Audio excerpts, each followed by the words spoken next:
सांगोला तालुक्यात सुमारे 2.5 ते 3 हजार शिधापत्रिका वाढवणार। माननीय माजी आमदार दीपक आबांच्या प्रयत्नाला यश। तालुक्यातील सुमारे 11,000 नागरिकांना मिळणार शिधापत्रिकांचा लाभ। 2013 रोजी झालेल्या चुकीच्या सर्वेक्षणानुसार सांगोला तालुक्यातील अनेक शिधापत्रिका बंद करण्यात आल्या होत्या। त्यामुळे सांगोला तालुक्यातील अनेक गोरगरीब जनतेवर उपासमारीची वेळ आली होती। ही बाब लक्षात घेऊन राष्ट्रवादी काँग्रेसचे जिल्हाध्यक्ष माजी आमदार दीपक आबा साळुंखे पाटील यांनी राज्याचे अन्न व नागरी पुरवठा मंत्री छगन भुजबळ यांच्याकडे सांगोला तालुक्याचा इष्टांक वाढवून मिळावा अशी लेखी निवेदनाद्वारे मागणी केली होती।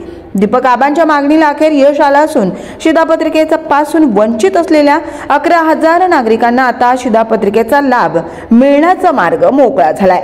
2011 रोजी झालेल्या जनगणनेच्या आधारे सांगोला तालुक्याचा इष्टांक 76.32 इतका निश्चित करण्यात आला होता, परंतु 2013 रोजी झालेल्या सर्वेक्षणात राजकीय हस्तक्षेप झाल्याने तालुक्यातील हजारो नागरिकांना शिधापत्रिकेपासून वंचित राहावं लागलं होतं। सांगोला तालुक्यातील हजारो नागरिकांनी ची अत्यंत महत्त्वाची समस्या लक्षात घेऊन माजी आमदार दीपक आबा साळुंखे पाटील यांनी गेल्या महिन्यात राज्याचे अन्न व नागरी पुरवठा मंत्री छगन भुजबळ यांची भेट घेऊन सांगोला तालुक्यातील जनतेला इष्टांक वाढवून देण्याची लेखी निवेदनाद्वारे मागणी केली होती। दीपक आबांच्या मागणीची तात्काळ दखल घेऊन राज्याचे अन्न व नागरी पुरवठा मंत्री छगन भुजबळ यांनी याबाबत संबंधित विभागाला आदेश दिले। याबाबत जिल्हाधिकारी कुमार आशीर्वाद यांनी जिल्हा पुरवठा अधिकारी श्री सरडे आणि सांगोल्याचे तहसीलदार संतोष कणसे यांना पत्र देऊन सांगोला तालुक्यात नव्याने 11,000 युनिट्स किंवा सुमारे 2,500 शिधापत्रिका वाढवण्याच्या सूचना दिल्यात।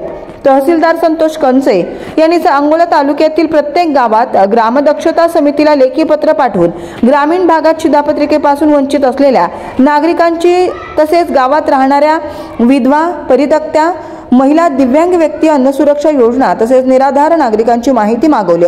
प्रत्येक गावात ग्रामदक्षता समितीचे अध्यक्ष म्हणून त्या गावचे सरपंच तर सचिव म्हणून त्या गावचे तलाठी आणि सदस्य म्हणून ग्रामसेवक काम पाहतात। शिधापत्रिकेच्या लाभापासून वंचित असलेल्या पात्र लाभार्थ्यांना लवकरात लवकर नव्याने शिधापत्रिका मिळणार असून या शिधापत्रिकेवर शासनाच्या मोफत अन्नधान्य योजनेचा लाभही मिळणार असल्याने तालुक्यातील हजारो वंचित नागरिकांमधून आता आनंदाचं वातावरण निर्माण झालंय। बीएन जनमत सबस्क्राइब करा, लाईक करा, शेअर करा। आपल्या हक्काचं आपलं न्यूज।